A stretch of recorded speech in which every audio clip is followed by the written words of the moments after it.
Start. আসসালামু আলাইকুম। অবহেলিত বালি থেকে খনিজ সম্পদ আলাদা করার জন্য আমাদের এই তথ্য প্রযুক্তিগত উন্নয়নের কাজে লাগিয়ে 2005 সালে বুয়েটের বস্তু ধাতব বিভাগীয় প্রধান ডক্টর কাইনেসারের মাধ্যমে মেজর এক্সরে করানো হয়েছে। এর মধ্যে রয়েছে 70 ভাগ আয়রন, 25 ভাগ অ্যাসোপুর সিলিকা। এই সমস্ত silica zircon, rutile, ilmenite, magnetite, garnet, monazite, কার্বোডাইস, নিউক্লিন, রাসায়নিক প্রযুক্তি, পারমাণবিক প্রযুক্তি, ইউরেনিয়াম, চুল্লি ও বিমানে ব্যবহার হয়ে থাকে। তাই আমি মাননীয় প্রধান উপদেষ্টার কাছে আমার আকুল আবেদন, আমার এই মজুত করা খনিজ সম্পদ বিনিয়োগ করতে পারলে হাজার হাজার বেকারত্ব লোক কাজে লাগিয়ে দেশ ও জাতিকে এক ধাপ এগিয়ে নেওয়া সম্ভব।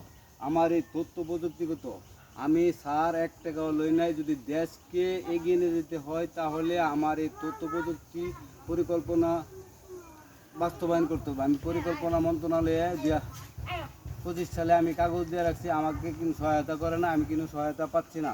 আমি ব্যাংক থেকেও 10 টাকা পাই নাই, আমি কোনো সহায়তা পাই নাই। আমি আমার বাড়িঘর বেচে আমি প্রযুক্তি উদ্যোগ সৃষ্টি খাড়া রাখছি। স্যার, আমার এই মালগুলি বিনিয়োগ করার জন্য বাংলাদেশ বিনিয়োগ উন্নয়ন বিটা নির্বাহী চেয়ারম্যান স্যারকে আমি আমার কাগজ দিয়েছি আমি বিনিয়োগ করার জন্য। কেন আমি বিনিয়োগ করতে পারবো না এটা আমি চাই, আমি জানতে চাই কেন হবে না স্যার।